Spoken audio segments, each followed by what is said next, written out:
ఈ ఛానల్ను సబ్స్క్రైబ్ చేసుకోవడానికి సబ్స్క్రైబ్ బటన్ ప్రెస్ చేయండి. పక్కనున్న బెల్ ఐకాన్ను క్లిక్ చేయండి. శ్రీరామకృష్ణ ప్రభ యూట్యూబ్ ప్రేక్షకులకు నా నమస్కారాలు. స్వామి వివేకానందని గురించి శ్రీరామకృష్ణుల వారు చెప్తూ శివావతారంగా పేర్కొన్నారు.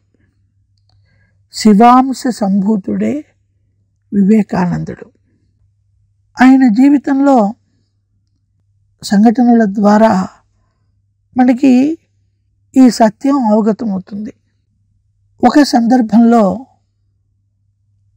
బ్రహ్మానంద స్వామీజీ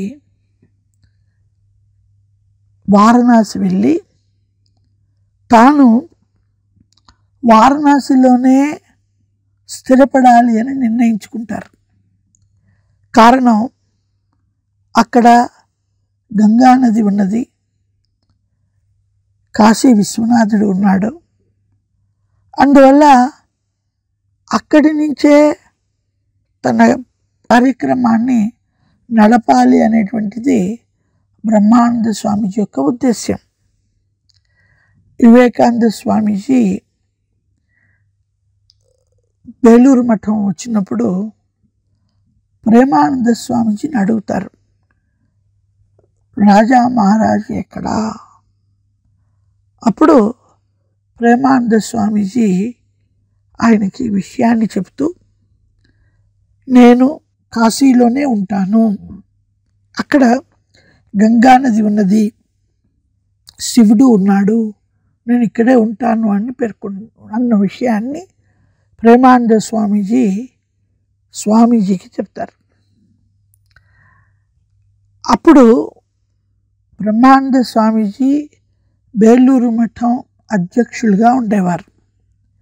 బేలూరు మఠం అధ్యక్షులుగా ఉన్నటువంటి వారు బేలూరు మఠంలోనే ఉండాలి అనేటువంటిది నియమం.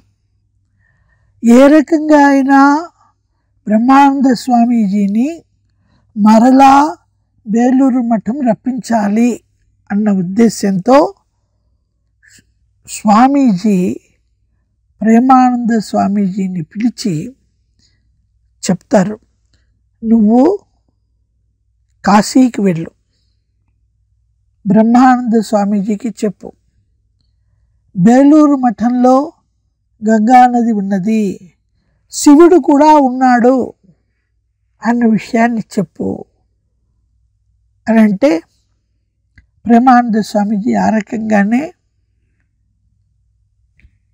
కాశీకి వెళ్ళి బ్రహ్మానంద స్వామీజీని కలిసి వివేకానంద స్వామీజీ చెప్పిన మాటల్ని చెప్తారు.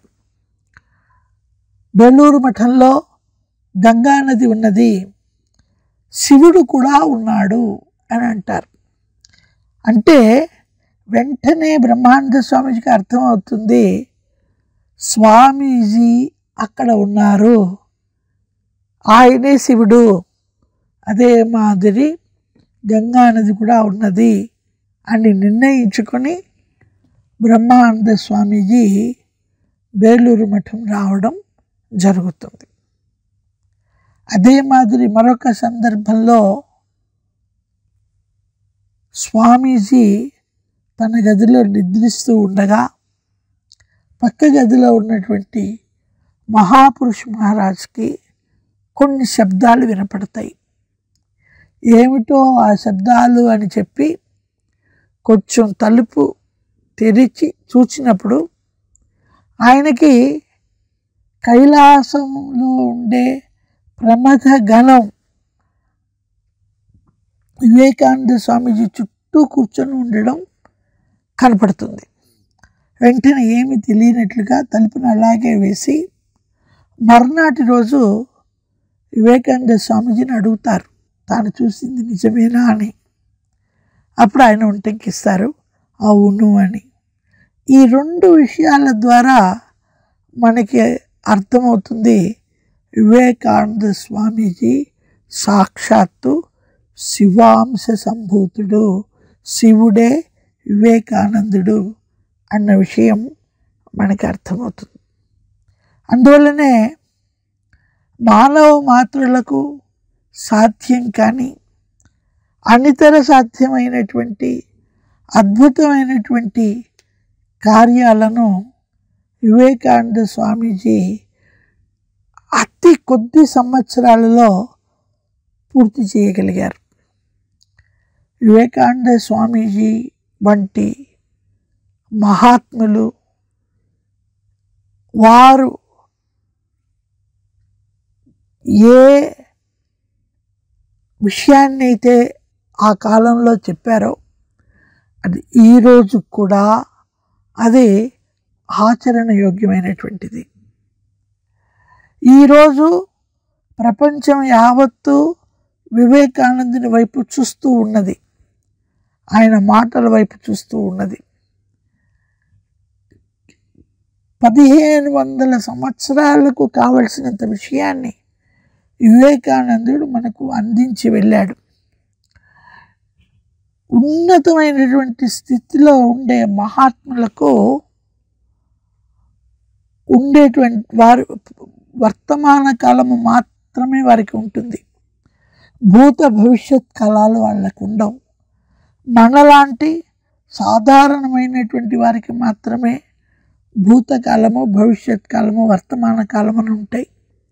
కానీ అత్యున్నతమైనటువంటి స్థితిలో ఉండే మహాత్ములకు ఉండేది కేవలము వర్తమాన కాలము మాత్రమే. దీన్ని ఒక ఉదాహరణలో మనం చెప్పవచ్చును.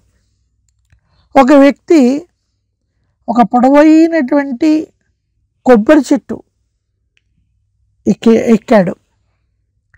అదే చెట్టు కింద మరొక వ్యక్తి నిలబడి ఉన్నాడు.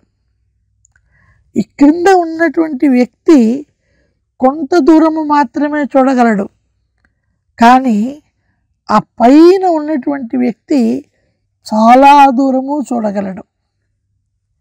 ఆ పైన చెట్టు పైన ఎక్కినటువంటి వ్యక్తి కింద ఉన్న వ్యక్తితో అంటాడు, తోట యజమాని వస్తున్నాడు అని అంటాడు. ఆయన ఆ చోటుకి రావడానికి ఇంకా అరగంట సమయం పడుతుంది. అంటే ఈ క్రింద ఉన్నటువంటి వ్యక్తికి అది భవిష్యత్ కాలం, కానీ పైన ఉన్నటువంటి వ్యక్తి చూస్తూ చెబుతూ ఉన్నాడు కాబట్టి అది ఆయనకి వర్తమాన కాలమే. ఆ తర్వాత యజమాని వస్తాడు, అప్పుడు ఇద్దరికీ అది వర్తమాన కాలం అయిపోతుంది. తర్వాత కొద్దిసేపటికి యజమాని వెళ్ళిపోతాడు. వెళ్ళిపోయిన తర్వాత కింద ఉన్న వ్యక్తికి కనుమరుగైన తర్వాత అది కింద ఉన్న వ్యక్తికి భూతకాలం అవుతుంది, కానీ పైన ఉన్నటువంటి వ్యక్తికి అది వర్తమాన కాలమే. ఆ రకంగా 1500 సంవత్సరాలకు కావలసినదంతా చూస్తూ వివేకానందుడు చెప్పినటువంటి మాటలకి ఈరోజు కూడా యావత్ ప్రపంచము ఆయన మాట వైపు చూస్తూ ఉన్నది. ఆయన ఉపదేశాలు ప్రతి ఒక్కరికి కూడా ఆచరణ యోగ్యాలు. కనుక వివేకానంద స్వామీజీ యొక్క బోధనలను, ఆయన వ్రాసినటువంటి విషయాలను, ఆయన ఇచ్చినటువంటి ప్రసంగాలను, ఆయన వ్రాసినటువంటి ఉత్తరాలను, ఆయన గురించి ఆ కాలంలో ఉన్నటువంటి వాళ్ళు చెప్పినటువంటి జ్ఞాపకాలను మనం చదువుకున్నప్పుడు వివేకానందుని యందు మనకు అద్భుతమైనటువంటి ప్రేరణ, ప్రేమ కలుగుతాయి. ఒకసారి వివేకానందుని వైపు మనము ఆకర్షితులమైతే మనలో దేశభక్తి, దైవభక్తి, మాతృభక్తి కూడా మెండవుతాయి. ఈ రోజుల్లో మనకి కావలసినటువంటివి ఈ మూడే. వివేకానంద స్వామీజీ ఎప్పుడూ చెప్తూ ఉంటారు, బలమే జీవనము, బలహీనమే మరణము. బలమే జీవనము అన్నప్పుడు అది కేవలము శారీరక బలము మాత్రమే కాక ఆధ్యాత్మిక బలము, మానసిక బలము, శారీరక బలము, బుద్ధి బలము అన్నింటినీ కూడుకొని ఉన్నటువంటి బలం వివేకానంద స్వామీజీ ప్రతి ఒక్కరి యందు ఆశించారు. భారతదేశము యొక్క పునర్నిర్మాణానికి ఆయన కలలు కన్నారు. మనకి స్వాతంత్రం సిద్ధిస్తుంది అని 97లో వివేకానంద స్వామీజీ పేర్కొనడం జరిగింది. 50 సంవత్సరాల తర్వాత స్వాతంత్రం వస్తుంది అని. అదే రకంగా మనకి స్వాతంత్రం లభించింది. కాబట్టి మనం సరైనటువంటి పంథాలో జీవితాన్ని గడపాలి అని అన్నా, యువత తమ ఆలోచనలను సరైనటువంటి మార్గంలో నడపాలి అని అన్నా, మనకి ఒకే ఒక దారి వివేకానందుడు మనకు చూపినటువంటి దారి. ఆయన చెప్పినటువంటి బాటలో మనం నడవగలిగినప్పుడు మనమందరము కూడా చైతన్యవంతులు అవుతాము. జాతిని, నవ భారతాన్ని మనము నిర్మాణం చేసుకోగలుగుతాము. అందరము కూడా దేశభక్తులుగా మారగలుగుతాము. వివేకానంద స్వామీజీ యొక్క రచనలను చదివిన తర్వాత ఎంతోమంది దేశభక్తులు వారి విషయాలను విని ప్రేరణను పొంది వారందరూ కూడా దేశభక్తులుగా మారారు.